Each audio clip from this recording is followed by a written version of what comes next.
When you go to a physician, or better said, let's use the modern day term doctor. When you go to the doctor because you have some symptoms, what does the physician or the doctor do? He examines the symptoms and he has knowledge of the human body. And if it's right, he has years of experience in his job, I would say in his profession. So he is specialized in recognizing what's beneath the symptoms, because the symptoms are just a manifestation of what's beneath. Okay, if you take a seed, okay, like an apple seed, you put it in the ground, you cover it, we bring some water once in a while, and you let the rain and the weather do the rest. After a while, you'll notice that there's a small plant coming out of the ground. Others who don't know that you've sown an apple seed will pass by and say, oh, there's a big plant growing over there. Interesting, and they walk by. After about maybe 2 or 3 years, not sure if all apple trees grow with the same speed everywhere. It may depend on the climate, but let's say after 2 or 3 years, they see a small tree with apples on it. And then they think, it was an apple tree growing. Because now the apples on the tree, so the fruit, is a symptom of the seed that was sown. I hope you can follow me till now. Now when you go to a physician or a doctor, whatever term you prefer, he will examine your symptoms. He is trained in looking at the bigger picture. For example, you can have headache and you go to the doctor. It can be that you were at the pub and someone knocks you out because someone was drunk and began to beat people. Such things happen at pubs, clubs, or those places where they love to consume a lot of alcohol. Maybe that's the reason. Maybe you don't remember you were knocked out because some drunkard lost it. That may be the cause. It just means that your head is just processing the blow, but you'll be fine. But it can be that there is some tumor somewhere in your hand or in your leg or somewhere in your body, and your brain senses that something is not growing well in the body, and that's why your head keeps giving those warning signals, and that's why you feel tired. But it can also be that it's nothing physical, but it's your way of thinking that doesn't add up, and because of that, that way of thinking burdens you. And the headache is a physical manifestation of the root, the wrong way of thinking. You get what I'm saying here? So the symptom is a manifestation of what's happening below the surface. Now, why am I talking about this? Because I've been saying often to look at the bigger picture. But most of the time, let's say 95% of the time, people don't do this. And I want to give an example of looking at the bigger picture. Let's say that you have a country.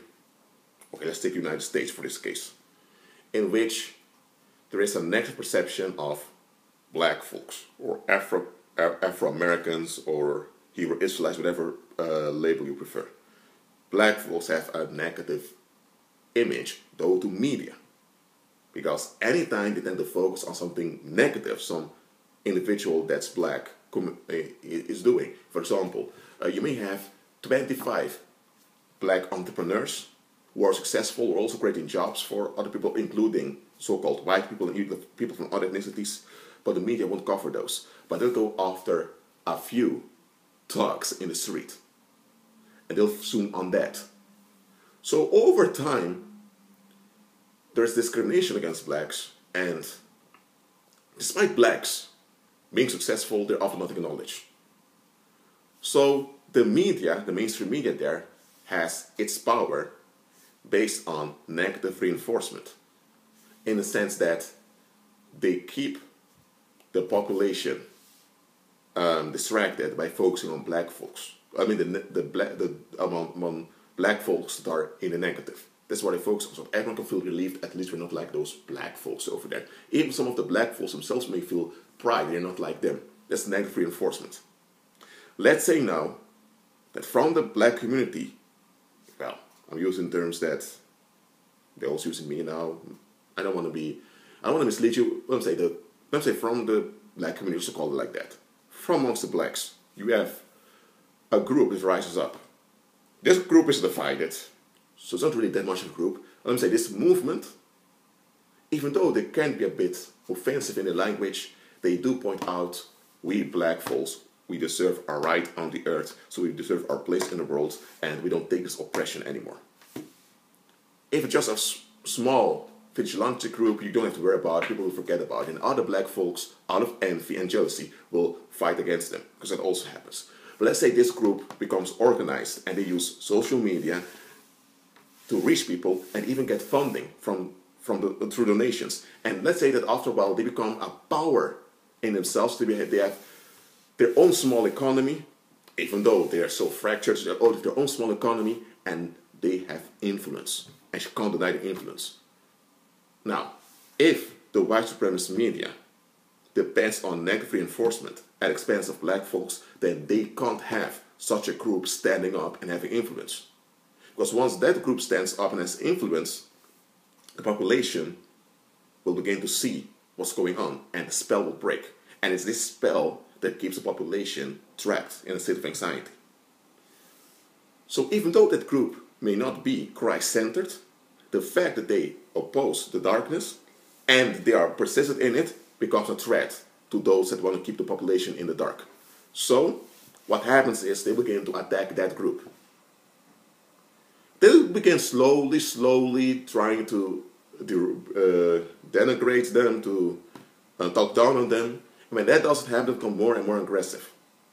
Now the other black folks, the other groups in the black community may think, well, they're after those crazy black folks over there. I'm not talking about Black Lives Matter right now, okay? Because Black Lives Matter was a demonic movement, straight up. They didn't even come with any solutions. Let's say you do have a group of black folks that do want to aim for solutions, but above all, they share information, they share knowledge that opens people's eyes. They may not be correct in everything, they may even be deceived in some areas, but they have an impact. Other black groups should take that as a warning, because if that group that's effective, that at least wants to give black folks a voice, if they are attacked like that, you don't have to agree with that group. But the fact that such a group is under attack shows you that those that run the mainstream media and this other corporation that an investment in it will use vengeance to go after those that challenge their hold on the population. And that means that all other black groups will follow. For example, when the Portuguese began to kidnap folks from Western Africa, they did it in small numbers because they didn't have many ships. The Portuguese Navy was not that big, and Portugal had a low population. So in the beginning, people thought, well, those Portuguese are only transporting people for work to the Caribbean, so it's not a big deal. They tend to ignore it.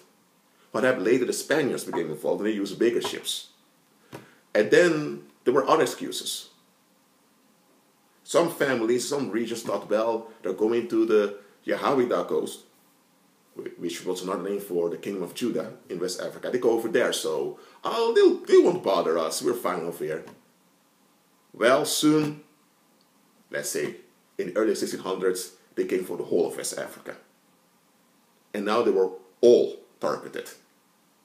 Now West Africa kind of became depopulated due to the slave trade. And most of the people that they kidnapped died in the sea. Okay? What happened here? The other groups, the other kingdoms, other countries in Western Africa, they didn't look at the bigger picture. And if you would have looked at the bigger picture, you would have realized, hold on a minute. The Portuguese began to kidnap, but Portugal has a small navy. Portugal is trade, so we can excuse that, but now Spain is involved, and Spain kind of has taken over the Americas. Hold on a minute. So first Portugal, then Spain, well, they're both neighbors. The languages are similar. But what if other countries from Europe decide to do the same? We need to stop this. But they didn't look at the bigger picture. That's why things became bigger and bigger and bigger till they couldn't do anything about it anymore. Now, I've used these two cases as a parable unto you, so that you will realize how important it is to look at the bigger picture. Don't just look at the symptoms. Too many people, because they are relief-centered, because they are seeking relief, they just want to get rid of the symptoms. They want to fight the symptoms. And they're quite so-called effective in fighting the symptoms, but they don't deal with what's below the surface. And when you don't deal with what's below the surface, your whole fight will only give temporary relief.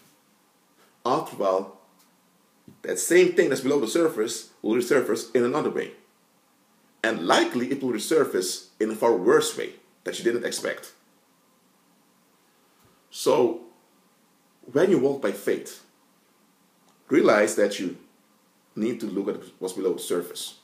You may not see what's below the surface, but realize there's something below the surface when you have symptoms. In the case of an apple tree, I just explained, the symptom was just that there was a small tree growing and later there were apples on the tree. So symptom is just a manifestation of what's below the surface.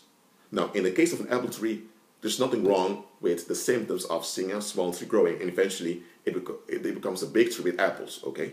What was below the surface, a seed, became that big tree. So symptoms can also signify something good, okay? And this is what I want to point out to you. When the enemy sees symptoms of something good, remember, he's a thief. He comes to kill, steal, destroy. He and his demons become active to hijack whatever good that's below the surface. That's why whenever you have a breakthrough, suddenly you will have people looking dirty at you. It's the demons inside them express themselves through the bodies of those individuals. Or you may have people that suddenly become upset with you. Maybe at a job, or maybe amongst your relatives, or maybe just on the street. People just become upset with you. What's going on? The demons know you just had your breakthrough. So demons don't want you to prosper in your breakthrough. They want to hijack your breakthrough. So when they notice the symptoms, because man, the paranormal notice the symptoms when you break through, because when you break through their hold. When you break through their hold, the demons will experience a shock. Even if you have a population of, let's say you have a population of 3 million people in a country, okay? Let's say that one individual breaks through, all the demons within that territory feel a shock. It's like an earthquake that happened. Someone broke from the darkness. They can't handle this. So whenever you have your breakthrough, anywhere, in any area of life, the demons will come to hijack it. Because they look at the bigger picture. But often, believers don't look at the bigger picture. And they don't notice a satanic distraction until it's either way too late or when it's quite advanced in its operation. That's why, just like I always said, look at the bigger picture. But now I say it differently. Look what's beneath the surface. Okay? Well, that's it for now. I need to go to work. Agree with Christ and be at peace.